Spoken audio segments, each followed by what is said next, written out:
ಇದಕ್ಕೆ 1 ಸ್ಪೂನ್ ಎಣ್ಣೆ ಹಾಕ್ಕೊಂಡಿದ್ದೇನೆ. ಎಣ್ಣೆ ಕಾದಿದೆ. 1 ಲೋಟೆ ರವೆ ಹಾಕ್ಕೊಳ್ತಾ ಇದ್ದೇನೆ. ಚೆನ್ನಾಗಿ ಗೋಲ್ಡನ್ ಬ್ರೌನ್ ಆಗೋವರೆಗೂ ಫ್ರೈ ಮಾಡ್ಕೊಳ್ತೇನೆ.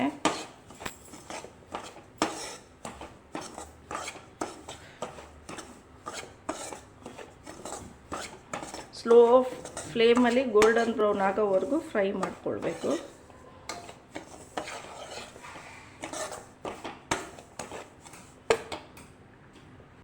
ಇಲ್ಲಿ ಅವರೆಕಾಳು ಬೆಂದಿದೆ. ಮಸಾಲ ಜಾರಿಗೆ, ಚಿಕ್ಕ ಜಾರಿಗೆ 6 ಬೆಳ್ಳುಳ್ಳಿ ಮಸಾಲ ರುಬ್ಕೊಳ್ತೀನಿ. 6 ಬೆಳ್ಳುಳ್ಳಿ, ಇಷ್ಟು ಕೊತ್ತಂಬರಿ ಸೊಪ್ಪು 1 ಹಿಡಿಯಷ್ಟು, ಒಂದು 3 ಹಸಿಮೆಣಸಿನ್ಕಾಯಿ, ಖಾರಕ್ಕೆ ಎಷ್ಟು ಬೇಕು ಅಷ್ಟು ಹಾಕ್ಕೊಳ್ಳಿ. ಒಂದು ಇಂಚು ಶುಂಠಿ, 4 ಸ್ಪೂನಷ್ಟು ಪುದೀನ,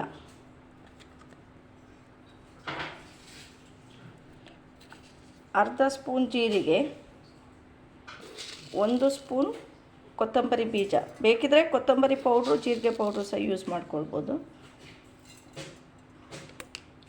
ಈಗ ಇದನ್ನು ಸಣ್ಣಕ್ಕೆ ರುಬ್ಕೊಳ್ಳೋಣ.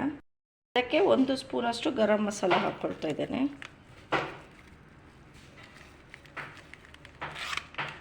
ನೋಡಿ, ಅದೇ ಬಾಣಲಿಗೆ 4 ಸ್ಪೂನಷ್ಟು ಎಣ್ಣೆ ಹಾಕ್ಕೊಳ್ತೇನೆ.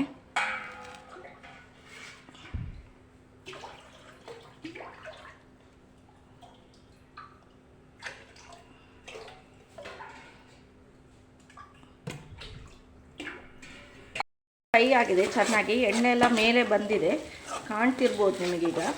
ಈಗ ಇದಕ್ಕೆ ಬೇಯಿಸಿದ ಅವರೆಕಾಳು ಹಾಕ್ಕೊಳ್ತೇನೆ, ಚಿಕ್ಕ ಅವರೆಬೇಳೆ, ಮತ್ತು 1 ಚಿಕ್ಕ ಟೊಮೆಟೊ, 1 ಕ್ಯಾರೆಟ್ ಹಾಕ್ಕೊಳ್ತೇನೆ, ತುರಿದಿಟ್ಟ ಕ್ಯಾರೆಟ್.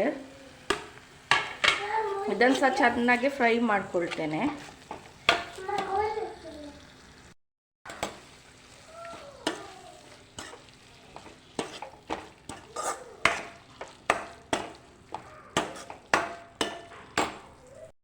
ಎಷ್ಟು ಕಲರ್ಫುಲ್ಲಾಗಿ ಕಾಣಿಸ್ತಾ ಇದೆ. ಎಷ್ಟು ಬೇಕು, ರುಚಿಗೆ ಎಷ್ಟು ಬೇಕೋ ಅಷ್ಟು ಉಪ್ಪು ಹಾಕ್ಕೊಳ್ತೇನೆ. ಈಗ ಯಾವಾಗಲೂ ಒಂದೇ ಥರ ಉಪ್ಪಿಟ್ಟು ತಿಂದು ಬೋರ್ ಆಗೋದಕ್ಕೆ ಈ ಥರ ಮಾಡಿ. ದೊಡ್ಡವರಿಂದ ಮಕ್ಕಳು ಸಹ ಇಷ್ಟಪಟ್ಟು ತಿಂತಾರೆ.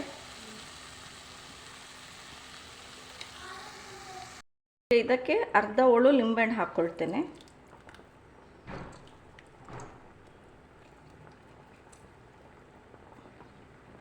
ಚೆನ್ನಾಗಿ ಕುದೀಲಿ. ನೋಡಿ, ನೀರು ಕುದೀತಾ ಬಂತು. ಸ್ಲೋಲಿ ಇಟ್ಕೊಂಡು ರವೆ ಹಾಕ್ಕೊಳ್ತೇನೆ.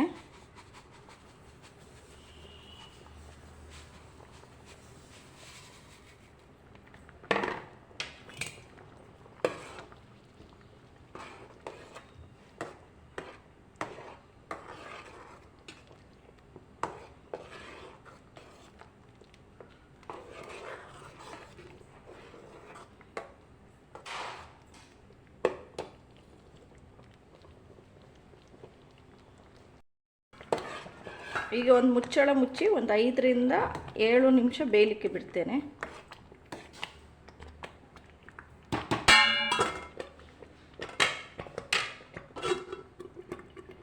ನೋಡಿ, ಮಧ್ಯ ಮಧ್ಯ ಕೈ ಆಡಿಸ್ತಾ ಇರಿ.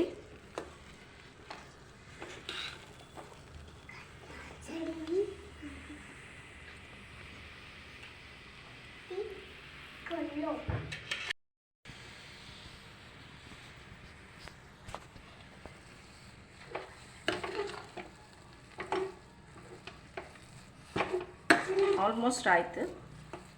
ಈಗ ಇದನ್ನು ಸರ್ವ್ ಮಾಡ್ತೇನೆ.